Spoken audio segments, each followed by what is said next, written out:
இன்றைக்கி வீடியோவில் நம்ம என்ன பார்க்க போகிறோன்னா, புதுசாக யூபிஐக்கான ரூல்ஸ் கொண்டு வந்திருக்காங்க. அதாவது ஜனவரி 1, 2025லேருந்து இந்த ரூல்ஸ் எல்லாம் அப்ளிகபிள் ஆக போகுது. இந்த ரூல்ஸு யார் யாருக்கெல்லாம் அப்ளிகபிள் ஆகும், யாருக்கெல்லாம் கிடையாது, அதுக்கான ரெஸ்ட்ரிக்ஷன்ஸ் என்ன, ஏன் கொண்டு வந்தாங்க, இதனால் என்ன பெனிஃபிட்ஸ் அப்படிங்கிறத நம்ம எல்லாத்தையும் இந்த வீடியோவில் பார்க்க போகிறோம்.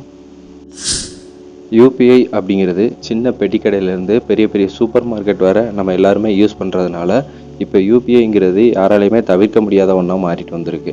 அதனால் ரிசர்வ் பேங்க் ஆஃப் இந்தியாவும் நேஷ்னல் பேமெண்ட்ஸ் கார்பரேஷன் ஆஃப் இந்தியாவும் சேர்ந்து புதுசாக ரூல்ஸ் ஒன்று கொண்டு வந்திருக்காங்க.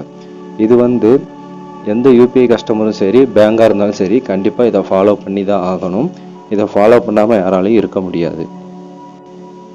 இந்த ரூல்ஸ் கூகுள் பே, ஃபோன்பே அப்படின்ற மாதிரி ஆப்லாம் வச்சுருக்கிற யாருக்கும் இது பொருந்தாது. இது யாருக்கு பொருந்தும் அப்படின்னா, யூபிஐ 123 பே அப்படிங்கிற ஒரு ஆப் வச்சுருக்கிறவங்களுக்கு மட்டும்தான் இந்த ரூல்ஸ் பொருந்தும். இதில் என்ன கொண்டு வந்திருக்காங்கன்னா, டிரான்சாக்ஷன் லிமிட் அப்படிங்கிறது இன்க்ரீஸ் பண்ணியிருக்காங்க. இதில் என்ன ஒரு பெனிஃபிட்னா, நீங்கள் பட்டன் ஃபோன் வச்சுருந்தாலும் சரி, இல்லை ஸ்மார்ட் ஃபோன் வச்சுருந்தாலும் சரி, இதை டிரான்சாக்ஷன் பண்ணுறதுக்கு நமக்கு நெட் கனெக்ஷன் தேவையே படாது. இதில் எந்த மாதிரி மாற்றிருக்காங்கன்னா, இதுக்கு முன்னாடி யூபிஐ பே 123 அதிலிருந்து 5000 ரூபா தான் நம்மளால் டிரான்சாக்ஷன் பண்ண முடியும். ஆனால் இப்போ இந்த லிமிட்டை 10,000 இன்க்ரீஸ் பண்ணியிருக்காங்க. நமக்கு வேணுங்கிறவங்க இந்த ஜனவரி 1ஆம் தேதியிலேருந்து இந்த லிமிட்டை நம்ம எல்லோரும் யூஸ் பண்ணிக்கலாம்.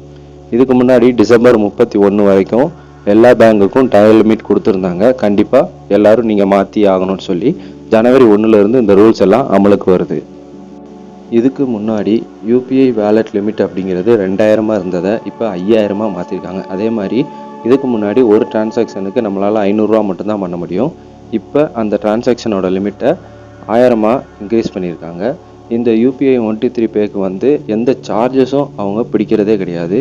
இதுக்கு இன்டர்நெட்டும் தேவையில்லைங்கிறதுனால ஆதார் ஓடிபி அப்படி இல்லைன்னா யூபிஐ பின் நம்பர் மூலமாக நம்மளால் டிரான்சாக்ஷன் பண்ணிக்க முடியும் அப்படின்னு சொல்கிறாங்க. இதில் வேறு எந்த வகையில் டிரான்சாக்ஷன் பண்ணலாம் அப்படின்னு சொல்லியிருக்காங்கன்னா, ஐவிஆர் நம்பர், ஓஇஎம் பேமெண்ட், அப்புறம் மிஸ்டு கால் பேமெண்ட் மூலமாக நம்மளோட டிரான்சாக்ஷனை பண்ணிக்கலாம் அப்படின்னு சொல்லியிருக்காங்க.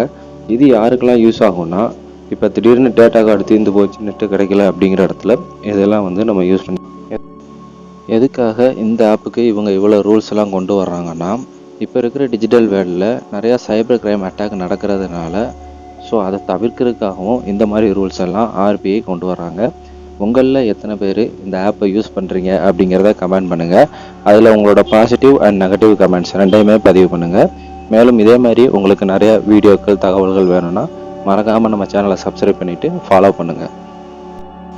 இந்த வீடியோவோட sponsor by Moto shopping app. இவங்க ஒரு ஆன்லைன் ஷாப்பிங் ஆப் தான். அதாவது நமக்கு தேவையான எல்லா மளிகை பொருட்கள், காய்கறிகளும் இந்த ஆப்லேருந்து நம்மளால் பர்ச்சேஸ் பண்ணிக்க முடியும். இந்த ஆப் ப்ளே ஸ்டோர்லேயே ரிஜிஸ்டர் ஆகிருக்கு. உங்களுக்கு வேணுங்கிறவங்க டிஸ்கிரிப்ஷனில் லிங்க் இருக்குது, அதை கிளிக் பண்ணி இந்த ஆப் இன்ஸ்டால் பண்ணிக்கோங்க. நியூ ஜாயினர்ஸ் எல்லாருக்குமே அவங்க ஆஃபர் கொடுக்குறாங்க. ஸோ கண்டிப்பாக நீங்கள் இதை யூஸ் பண்ணி பாருங்கள்.